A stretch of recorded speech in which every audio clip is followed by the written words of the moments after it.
These are my friends in Fiji mixing kava in a wooden ceremonial bowl known as a talanoa. And it has a coconut fiber cord pointing towards someone like a distinguished guest or a high chief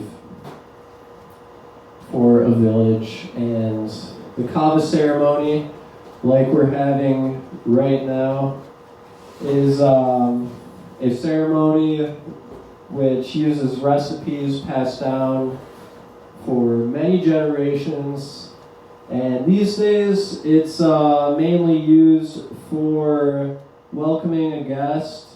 Speaking of which, if you're late to the party, there's some kava and cups for y'all. But anyways, welcoming a guest, resolving a conflict, and weddings, funerals. There's many different purposes for the kava ceremony. But I think it's really amazing this recipe has been passed down for hundreds of years. And what we're going to get into is what life was like for the ancestors of my friends in Fiji before missionaries came and converted the populations in the biggest ocean known as the Moana, or the Pacific Ocean. So you look at places like Fiji or Vanuatu. We're going to skip to the map here. So you had voyagers discovering many hundreds of tiny islands and atolls. And these are the people who brought kava with them once they discovered it in northern Vanuatu there, on the island of Maiwo. And that happened right shortly after they discovered Vanuatu. They were the first people there, these voyagers, about 3,000 years ago. And from there, voyages brought it to the Bismarck Archipelago, New Guinea, Fiji, Tonga, Samoa, and from there, all around this area. Some of these islands are too small to grow it. It ended up lastly in Hawaii, and it wasn't able to grow in New Zealand because they have more seasons. It gets colder there. But they were able to grow it in the Cook Islands. And these voyagers, they used primarily naked eye astronomy. And also paying attention to avian migrations and different types of winds. So they were highly skilled. And this is something that just a few decades ago, experts would have been like, there's no way. There's no way they did that. So that's why I feel like this was a really good moment to release this book. It's because there's been so much cutting edge research. If you can go to the bibliography, there's a lot of stuff just from the past year or two. We have LIDAR, ground penetrating radar, that's bringing back knowledge about ancestors that was completely lost. There's been these islands, once you had missionaries coming from Boston, coming from the UK. They faced a lot of culture loss. And kava played a huge part in this. Social engineering. Sometimes missionaries would make kava farmers burn their kava farms because it was such a central part of their societies. So let's go back here and look at the folklore and cultural significance. So Vanuatu, like I pointed out, tiny little specks on the map. Well over 100 native languages. Even on certain small tiny islands that are part of the archipelago, they'll have their own culture, their own way to go about brewing kava, drinking kava, and their own folklore. Sometimes their folklore would be like patented. So they had to come up with their own distinct culture. And a big part of that was they didn't have roads. Like they would have to take a pretty lengthy canoe ride and then a pretty lengthy hike, like to reach some of these settlements. So you're talking about pretty remote areas on the islands. So that was a breeding ground for many, many different cultures. And certain kava cultures out there, I'll call them, they kind of became the predominant way to have a kava ceremony. And it began mainly with a lot less people than are here now. Like now, kava is primarily a social drink, but how it began was strictly for spiritual use, probably. And sometimes they would drink it out of shallow, like anthropomorphic, or in the shape of leaves, or turtles, sacred animals, wooden dishes like that, or even a pit in the ground lined with like banana palm leaves, and sit through a reed straw sometimes. So kava ceremonies thousands of years ago, they looked a lot different than nowadays. And nowadays, actually, it's frowned down upon in certain cultures to drink kava alone because of its association with witchcraft and the old dark days.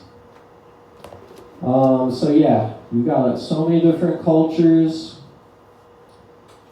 and you can see the importance here on postage stamps, and then of course we've got the Pohnpei flag over there. This is the only flag to feature kava paraphernalia on it.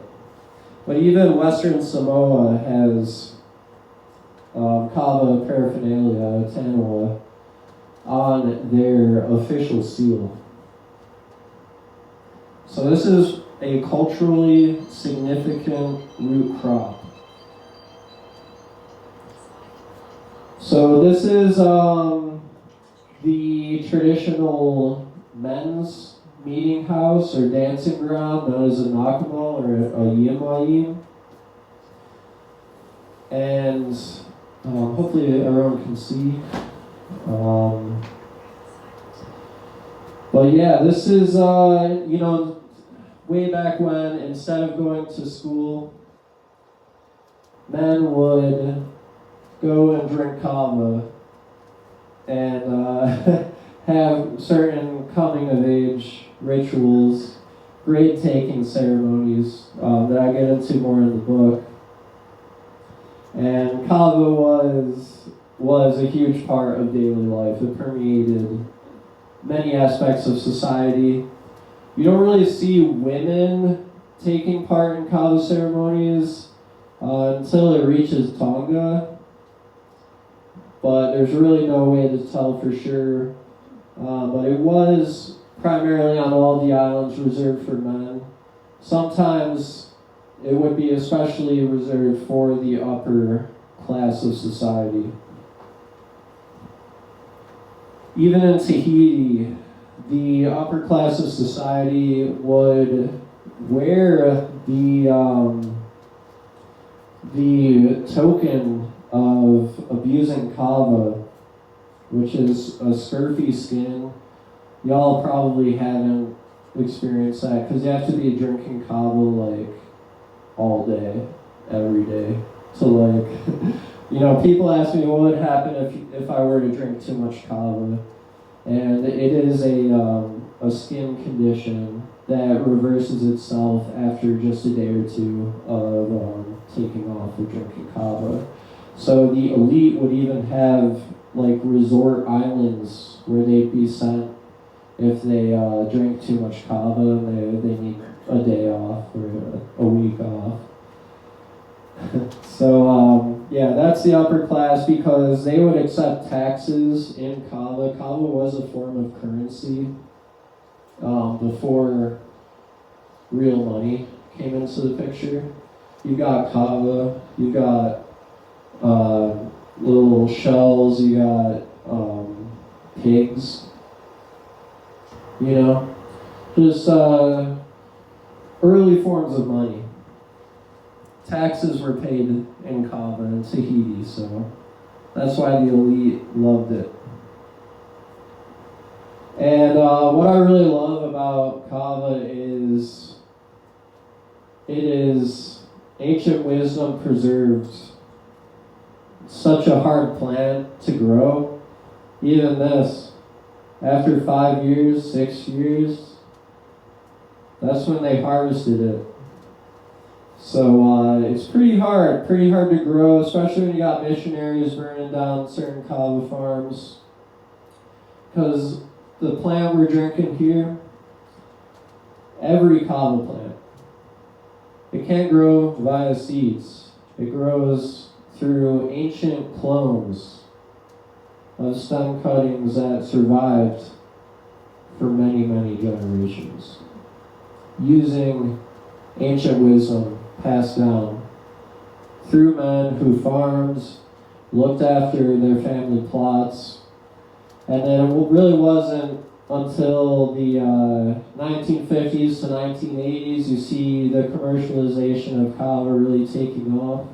You see your first kava bars commercializing kava in Vanuatu in the 1980s.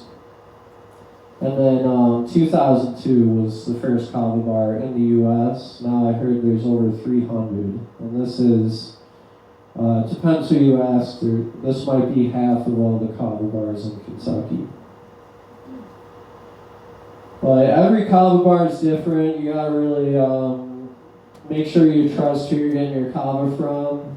A lot of kava bars are just kratom bars in disguise these days, and that's one of the big issues in the industry. So it's a very misunderstood plant. So I want to thank all y'all for coming out and learning more about it. But we're going to get into now the extent of the ancient wisdom. So kava, it affects the GABA receptors in the brain. That's what makes it like a natural muscle relaxer. And a lot of folks use it to help sleep loss. And it can also make you have mild euphoria. Vanuatu is called the happiest place on earth. And it can induce a trance-like state at certain dosages. And that's something that's been happening for thousands of years. In Samoa, for example, that is called tapuanga.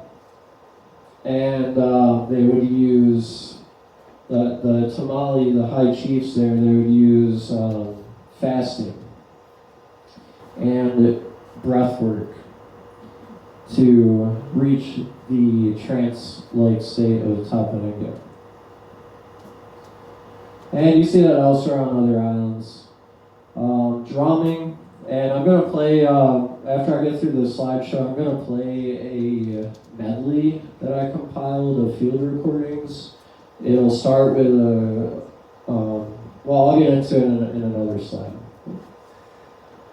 But I do want to read this stat here. 35 studies published on after-death communication spanning 112 years of research in 24 different countries. 75% of the 50,000 people surveyed reported at least one after-death communication in the first year following the death of a loved one. Those who experienced the after-death communication went on to cope better with grief than those who did not connect in such a way. So that is a big part of the ancient wisdom, because Kava has been regarded as a bridge between this world and the spirit realm in Oceania. Going back to Pohnpei, we got their flag there. Kava is kind of regarded as a cure-all in Pohnpei because all illnesses are attributed to spirits. And in order to appease the spirit realm, Kava, or as they call it there, Sakau, is required.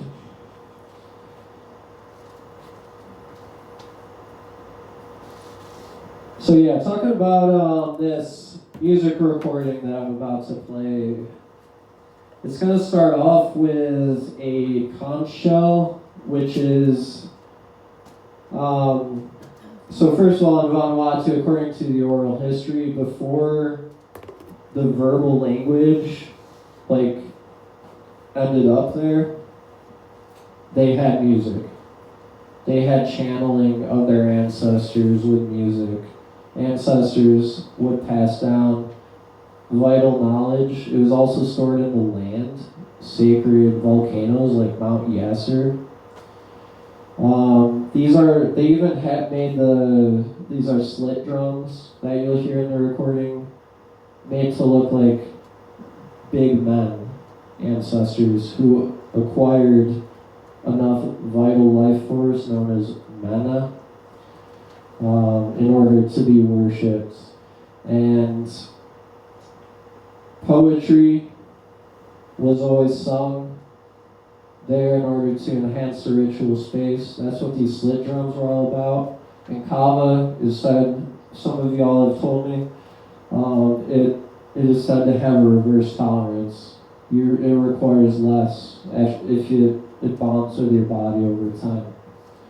And this was highly regarded in the world of magic practitioners because, like, they would use drumming that was in order to reach non-ordinary states of consciousness quicker. So that's why they loved Kava. Also because before Kava appeared, these magic practitioners used a lot of herbs that relied on bias confirmation, like placebo. But Kava, you can actually feel it. So it became a bridge to the spirit world that was all around them. And these poets, these musicians with their sacred flute songs you'll hear, they were regarded as magicians. And it was their job to go to their office every day, learn songs passed down through ancestral music workers, and also taught to them through the nature realm, natural springs, rivers, and birds. But anything like the springs that go deep down into the world, the afterlife realm was supposedly where spirits would fly off a cliff, and then reside under the bottom of the sea. And you see that pretty much across all those tiny little islands. Similar stories like that about eschatology. So,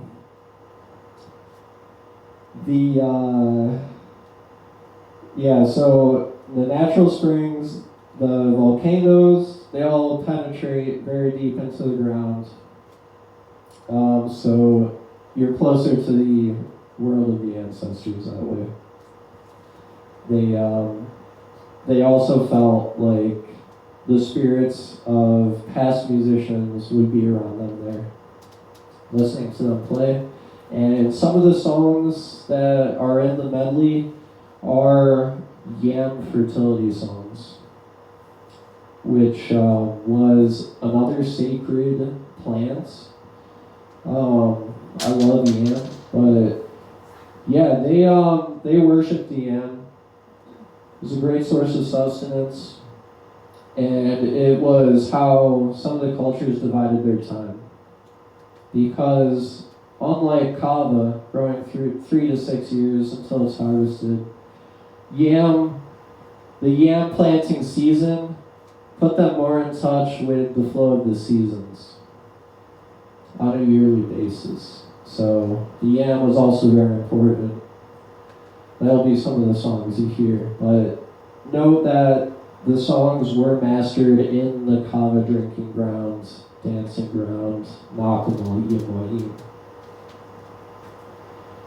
And the flute songs, they're said to be the cries of the ancestors. So before we get into that, I just want to see, does anybody have any questions?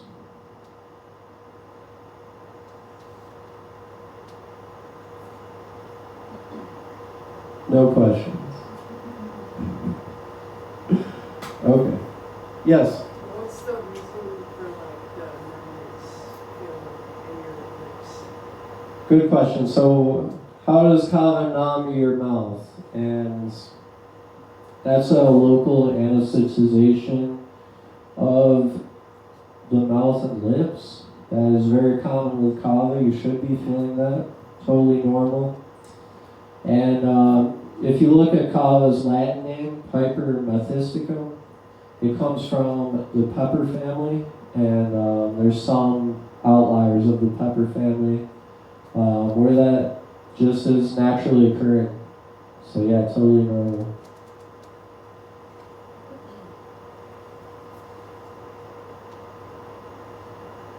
No other questions? How much kava do you have to drink to get into a trance-like state? Have you ever gotten there? Okay, how much kava do you have to drink to reach a trance-like state? I have definitely gotten there. It depends your experience on meditation and like reaching those states without kava. I would say you can reach it quicker. It's just about training your brain waves. But you can ask the kava. Like some people don't feel kava. It doesn't really affect everyone in the same way. But my question to those people is, did you talk to the kava? And that's with any kind of plant ally. You can like drop your shoulders, take deep breaths, and ask the plant ally.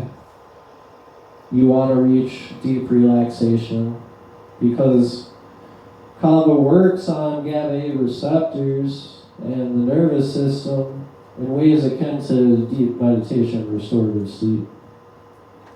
So yeah, it's I believe you can reach a trance-like state if you try.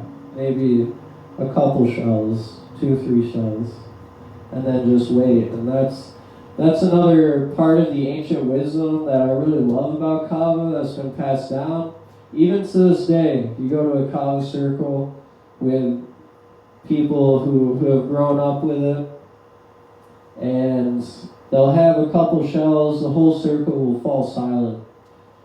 And that's when they realize their brainwaves have changed. They might think of the ancestor realm. So it's really fun to drink kava with folks from out in the Moana. Any other questions before we? Yes. What type of plant is kava, and what part of the plant makes the actual drink? Great question. I meant to go over that earlier. Yeah, so kava is a shrub that grows to about 5 or 6 feet after 3-4 years or so. That's when it's going to be harvested. At least 5, 6, 7 years is that sweet spot for ceremonial grade kava. So first of all, to plant it, there's like wooden sticks that have been used for thousands of years that get dug into the ground, and then stem cuttings get placed in that. So they transported, I'll go back to the map, but the Voyagers transported stem cuttings all over the place. Like a known launching point is right in this area. It would take probably over a month for them to launch from here to Hawaii. and they had kava stem cuttings. First arrived in Hawaii and then Maui, I think. It's in my book. But that is a very far voyage. And that's what kava meant to them. It was one of those canoe plants. So you put the stem cuttings into there, you wait, you water it, you clean it, and then you pull it out, you wash the roots, and clean the roots. These days, in modern times, they let it sun dry for about a day, and then the roots get like masticated, and then it's made using a suspension method. Like I just sold a kava homebrew kit to my friend here. You put the kava powder into the strainer bag, and using about room temperature water or so, you put the water into the bag in a basin and start like massaging the roots to release the active compound that's called kava lactose. Great question. That's it for questions? Yeah. So, kava's been domesticated for like 3,000 years, right? Mm-hmm. Is there anything known about wild kava, like where it came from? Yeah, so wild kava, known as Piper richmani, not a lot is known about it. But ethnobotanists think it probably grew in parts of New Guinea and Vanuatu. And it was probably drank, but not very good.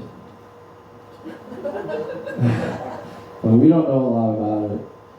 But it was probably some certain parts of wild kava that created Piper methysticum. Yes? So they grow from stem cuttings, or they get the stem cuttings from parts of kava plants, or they still grow them? Where do the stem cuttings come from? Yeah, you should wait until the plant is like a couple years old at least, and then take some stem cuttings. And put them in the ground, tend to them. Yes, thank you everybody. I'm going to play the field recordings. If anybody needs a drink, let me know.